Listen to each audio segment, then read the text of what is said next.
Tim pemenangan Ridho temukan dugaan surat suara tercoblos untuk paslon Pramono Rano. Mulai ya, karena menang tipis tadi ya. Rasanya tidak mungkin kalau tidak ke Mahkamah Konstitusi, kecuali ada perintah dari pusat kekuasaan. Tapi sahabat era sekalian, di Jakarta itu saya sebenarnya separuhnya pernah meramalkan begini.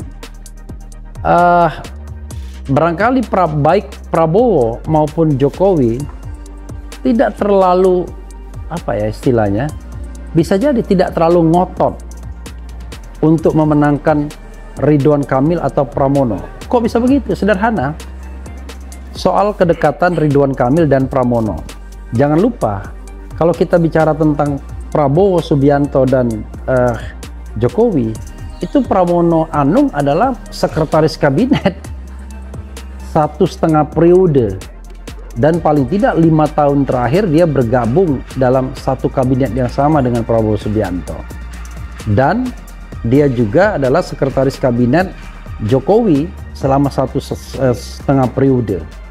Jadi sebenarnya dari sisi personal relationship nggak ada masalah, saya bilang.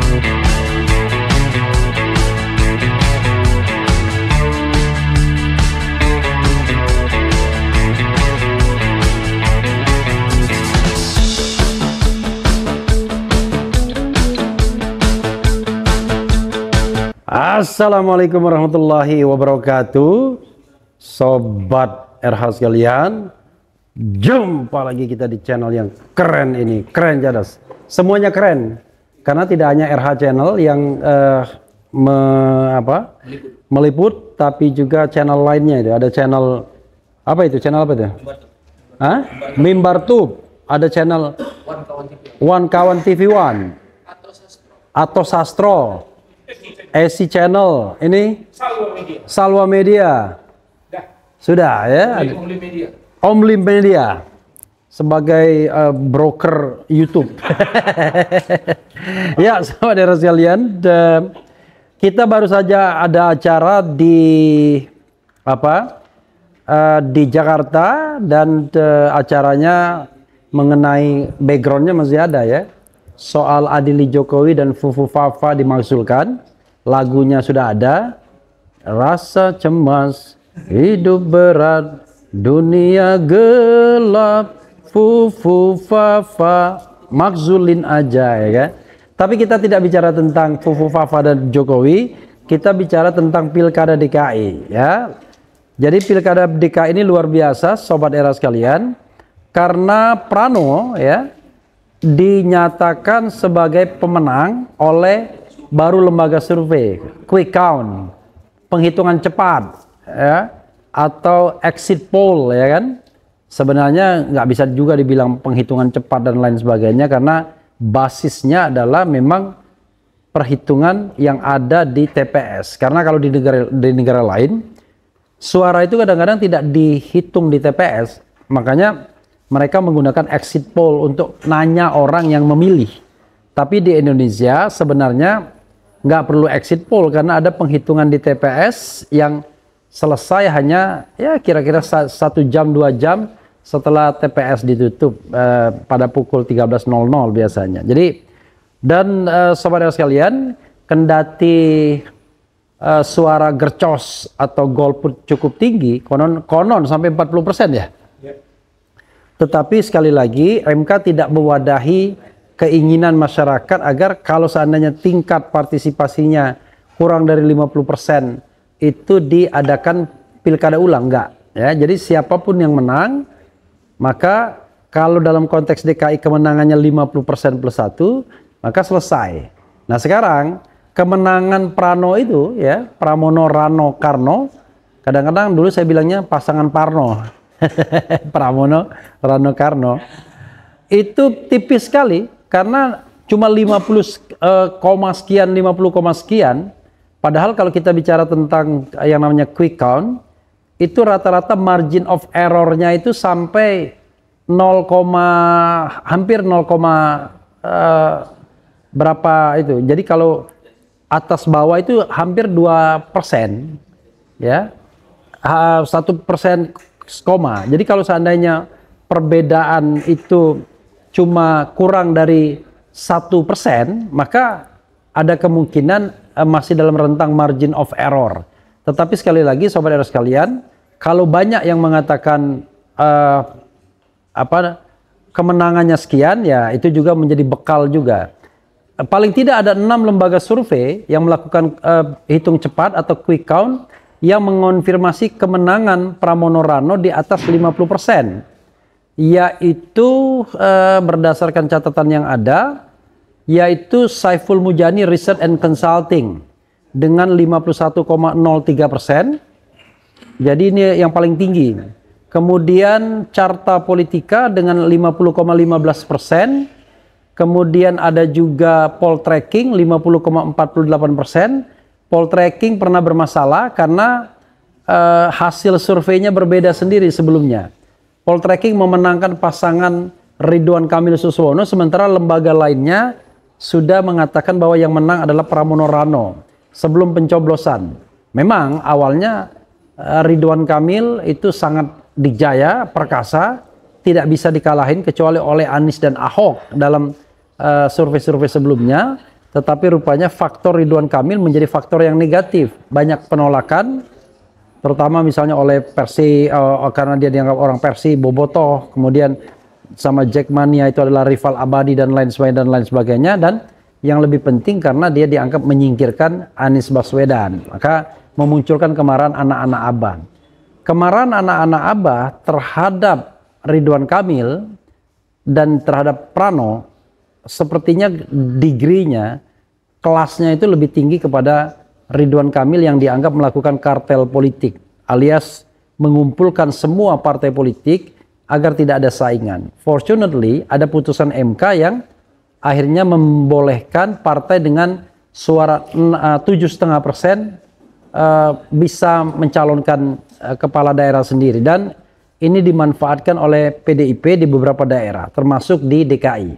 Dan bagi PDIP, kemenangan di DKI ini kemenangan yang sangat simbolik, karena bisa dikatakan barangkali baru di DKI persaingan itu relatif lebih fair karena pengawasnya banyak. Jadi anasir-anasir lain seperti misalnya state apparatus, kemudian juga state financial resources tidak gampang dideploy, dikerahkan, karena memang banyak pengawasan dari masyarakat, termasuk kelompok-kelompok civil ya, civil society, termasuk civil society organization, yang sebenarnya mereka tidak mendukung pasangan Prano, tetapi mereka mendambakan sebuah proses pemilu yang luber dan jurdil, ya, just, fair, and democratic election. Jadi mereka menginginkan proses pemilu yang jujur, yang adil, dan tentu saja yang demokratis. Karena itu persoalannya adalah mereka tidak memilih Prano barangkali, tetapi pasti mereka tidak akan juga memilih Ridwan Kamil. Jadi saudara sekalian, termasuk saya misalnya, concern saya terhadap demokrasi. Saya mengatakan sudah pasti saya tidak akan memilih Ridwan Kamil. Karena Ridwan Kamil tidak bersalah sesungguhnya, tetapi dia hasil dari sebuah perselingkuhan politik, dari kartel politik. Tapi kita juga harus ingat, Pramono Rano dinominasikan oleh PDIP yang so long time juga kadang-kadang bertindak tidak demokratis terhadap kelompok-kelompok sipil di masyarakat. Sekarang kelihatannya ada perubahan, ya bisa dikatakan perubahan itu masih dalam taraf ujian. Apakah genuine atau hanya karena sekedar Jokowi kemarin tidak mendukung calon yang diajukan oleh PDIP, yaitu Ganjar Pranowo. Jadi saudara sekalian, dengan margin yang sangat tipis seperti ini, kelihatannya tidak terhindarkan perang di Mahkamah Konstitusi dengan kepentingan masing-masing. Apa kepentingannya? Kepentingan dari Ridwan Kamil Suswono adalah untuk mengatakan bahwa kemenangan pasangan Prano itu tidak sampai 50% plus 1, sehingga sah untuk diadakan putaran kedua. Dan kelihatan sudah mulai ada nih senjata-senjata yang mulai dikeluarkan, yaitu pernyataan yang mengatakan bahwa mereka menemukan surat suara yang sudah dicoblos duluan. Nah, itu sudah jadi alasan, ya, sudah jadi kode. Padahal dalam konteks seperti ini bisa saja kemudian kejahatan tidak dilakukan lawan tapi dilakukan sendiri untuk memancing kalau seandainya terjadi apa-apa ya. Jadi kalau kita menggunakan watak jahat dan kemudian hasil survei tidak menguntungkan, bisa saja kita siap-siap untuk membakar lapak pemilu dan kemudian ada alasan untuk mempermasalahkannya. Tapi walau alam ya, karena ini kan sebuah hipotesa saja ya, bukan sebuah fakta yang terverifikasi dengan baik. Sobat era sekalian, ini ya, oke.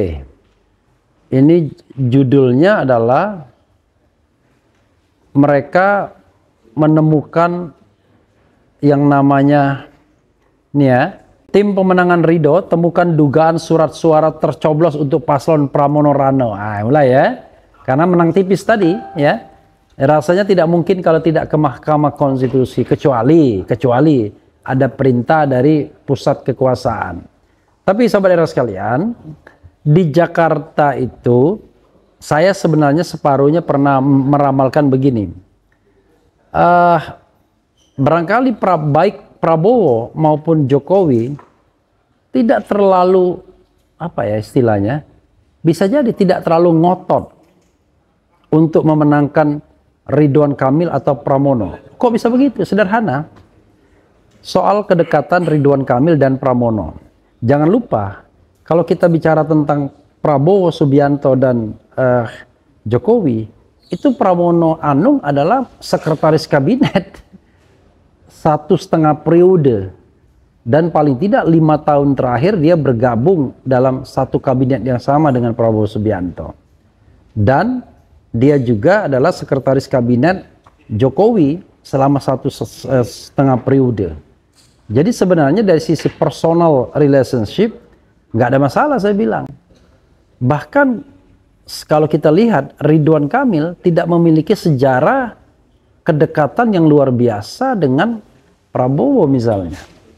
Tidak ada satu momen di mana Ridwan Kamil kemudian dekat, kemudian di endorse secara langsung oleh Prabowo Subianto. Tetapi orang akan tanyakan, tapi kan Prabowo yang menarik Ridwan Kamil ke Jakarta. Yes, jawabannya. Tetapi kalau kita analisis secara post factum ya, bukan karena dia ingin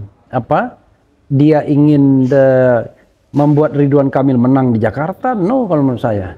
Tetapi dia menginginkan portofolio gubernur itu untuk Deddy Mulyadi yang notabene adalah kader Gerindra. Sehingga Deddy Mulyadi hanya bisa menang kalau Ridwan Kamil tidak ikut kontestasi. Itu persoalannya. Tapi nggak mungkin kan disingkirkan begitu saja. Maka yang paling elegan adalah ditarik ke Jakarta. Tetapi Ridwan Kamil sadar peluang terbesarnya adalah di Jawa Barat. Dan dia pede ke Jakarta kalau Anies tidak ikut. Maka skenario itu jalan, Anies tidak ikut. Tapi dia lupa, ternyata dia faktor negatif dari pasangan tersebut. Ditambah PKS. Jadi kalau kita lihat misalnya dari exit poll misalnya ya, itu partai-partai pendukung itu tidak solid. Pendukung PKS di bawah terpecah. Faktor pemecahnya adalah perilaku PKS yang meninggalkan Anies Baswedan dan kemudian Anies datang ke Pramono Rano mengendorse Pramono Rano, sehingga anak-anak ABA yang notabene pendukung PKS misalnya itu dua kemungkinan, memilih Prano atau golput. Ya, frankly speaking, saya misalnya anak ABA dalam tanda kutip ya, walaupun saya tidak anak-anak banget karena bandel-bandel juga misalnya. Dan saya pemilih PKS, tapi saya tidak memilih Ridwan Kamil Suswono. Ya, one thing for sure. Nah, itu menunjukkan memang ada rasionalitas di situ. Orang tidak suka dengan yang namanya ketidakadilan. Karena apa yang dilakukan RK itu tidak adil, jahat dalam kacamata politik. Tetapi ketika dia di Jakarta dan ternyata dia tidak mampu untuk memenangkan kontestasi secara mudah, maka di situ mungkin dia akan menyesal. Dan lebih menyesal lagi karena tiba-tiba di tengah jalan pada tanggal 20 Agustus, ya persis kira-kira 1 pekan saja sebelum pendaftaran calon, MK mengeluarkan putusan bahwa membatalkan ketentuan ambang batas yang 20% kursi dan 25% suara. MK mengatakan wilayah seperti DKI mengikuti kandidasi calon independen. Nah, untuk wilayah seperti DKI cukup 7,5%. Dengan 7,5% tersebut, PDIP bisa standing alone. Itulah yang menyebabkan kemudian akhirnya Ridwan Kamil tidak siap untuk bertarung. Karena mental dia hanya siap bertarung dengan kotak kosong atau bertarung dengan calon independen yang tidak terkenal seperti Dharma Pongrekun dan Kun Wardana. Awalnya kotak kosong, tapi tiba-tiba ketika anak-anak Abah mengatakan gercos, golput dan lain sebagainya, rupanya khawatir juga dengan kotak kosong. Maka dalam tanda kutip tiba-tiba ada pasangan yang sebelumnya sudah mati dihidupkan lagi, yaitu Dharma Pongrekun dan Kun Wardana. Dengan segala kontroversi pengumpulan KTP yang dianggap tanpa seizin pemilik KTP. Bahkan KTP anak Abah, benar-benar anak Abah, anak kandung dari Anies Baswedan, itu digunakan, yang rasanya tidak mungkin anak Abah itu mendukung pasangan lain selain Abahnya sendiri di Pilkada DKI. Jadi saudara sekalian, whatever it is, yang kita akan tunggu adalah apakah ada upaya untuk melakukan rekayasa agar kemenangan itu tidak sampai 50% instead of membawa kasus ini ke MK. Apakah kemudian dalam proses penghitungan yang berjenjang tersebut ada keberanian untuk mengubah hasilnya? Karena kalau kita bicara perang simbol, maka di Jakarta ini, saya sorry to say akhirnya mengatakan, Anies dan PDIP, ya, Anies dan PDIP, saya tidak menyebut Megawati karena selama prosesi berpilkada ini justru Mega menghindari untuk berkampanye, ya, menghindar untuk kampanye, bahkan kampanye akbar pun dia tidak muncul, kan aneh rasanya. Tapi PDIP adalah sebuah garansi dari partai yang katakanlah jelas ideologinya, ya, dari PNI sebelumnya, jadi ideologi tengah kirinya. Karena itu selalu punya ceruk pasar. Nah, ditambah Anies, jadi Anies plus PDIP melawan secara simbolik Mulyono, kemudian Prabowo, dan unfortunately Habib Rizik, FPI. Walaupun Habib Rizik tidak terang-terangan membela, tetapi FPI DKI Jakarta jelas-jelas mengatakan bahwa mereka mengendorse pasangan RK Suswono dan sudah menandatangani fakta integritas. Tetapi saya paham bahwa ceruk pasar dari Pramono Rano adalah satu tentu PDIP sendiri, kemudian yang jelas anak-anak Abah, ya, kemudian barangkali juga pendukung-pendukung Ahok, Ahoker, kita tidak tahu besarnya berapa, dan kelompok-kelompok sipil yang rasional, kelompok-kelompok terdidik yang tidak mau ada ketidakadilan di Republik ini, paling tidak melawan dengan cara tidak memilih Ridwan Kamil. Dan operasi bansos misalnya, tekanan kepada RT, RW dan lain sebagainya barangkali tidak terlalu berhasil. Karena itulah cara penguasa untuk mendapatkan kemenangan. Dan untuk di DKI tidak gampang. Barangkali it works di Sumatera Utara, di Jawa Barat, kemudian di Jawa Tengah, Jawa Timur, tetapi sukar bekerja untuk di Jakarta. Kenapa? Karena wilayah Jakarta barangkali sedikit sekali yang namanya wilayah yang tanpa pengawasan, empty territory. Tapi kalau di daerah di luar Jakarta banyak sekali, bahkan Jawa Barat. Ada satu fenomena sebagai contoh, sobat semuanya, ya. Ada relawan Anies waktu Pilpres, dia sudah melakukan penggalangan di sebuah desa di Jawa Barat. Dan lumayan bagus, lumayan besar. Dia memberikan semacam pemberdayaan masyarakat. Tetapi pada hari H, nol suaranya, nggak masuk akal kan? Ketika ditanya, loh, kok bisa nol? Kamu milih anu juga? Iya katanya. Why? Karena tadi pada hari H, sebelum hari H, ya digempur dengan bansos selesai, digempur dengan rupiah selesai. Di Medan misalnya ada yang namanya BN dan uang cepek katanya. BN itu dibilang beras Nusantara, ya kan? Tapi orang tahu BN itu, saya dengar dari Deddy Sitorus ini, saya tidak tahu sendiri. BN itu kan bisa sangat sangat ikonik singkatannya ya, Babe Nasution, ya kan? Jadi, tapi kemudian dibilang beras Nusantara. Nah, hal-hal seperti ini, Bawaslu Sontoloyo kadang-kadang, ya kan? Contoh misalnya, surat dukungan Prabowo terhadap Andra Soni di Banten misalnya, atau misalnya surat dukungan di Jakarta misalnya. Masa itu dianggap tidak sebuah pelanggaran? Dicari, oh itu dibuat pada hari Minggu, nggak apa-apa, nggak perlu cuti dia.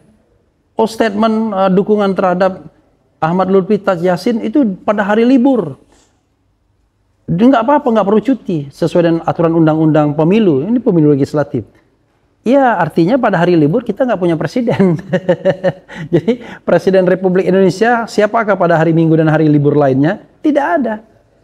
Karena mereka mengatakan yang ada adalah Ketua Umum Partai Gerindra, ya, ayah Didit, ya, mantan suami Titik Soeharto. Kan susah jadinya. Karena itu saya katakan, by konsep dari hukum tata negara, yang namanya presiden itu 24 hours. Nggak bisa presiden itu kemudian, oh saya bertindak sebagai bukan presiden. Makanya harusnya, kalau kita mau benar, ketika Anda menjadi presiden, Anda berhenti menjadi apapun, termasuk ketua umum partai politik. Paling tidak, Anda tidak ikut-ikutan lagi dalam politik yang sangat low level itu.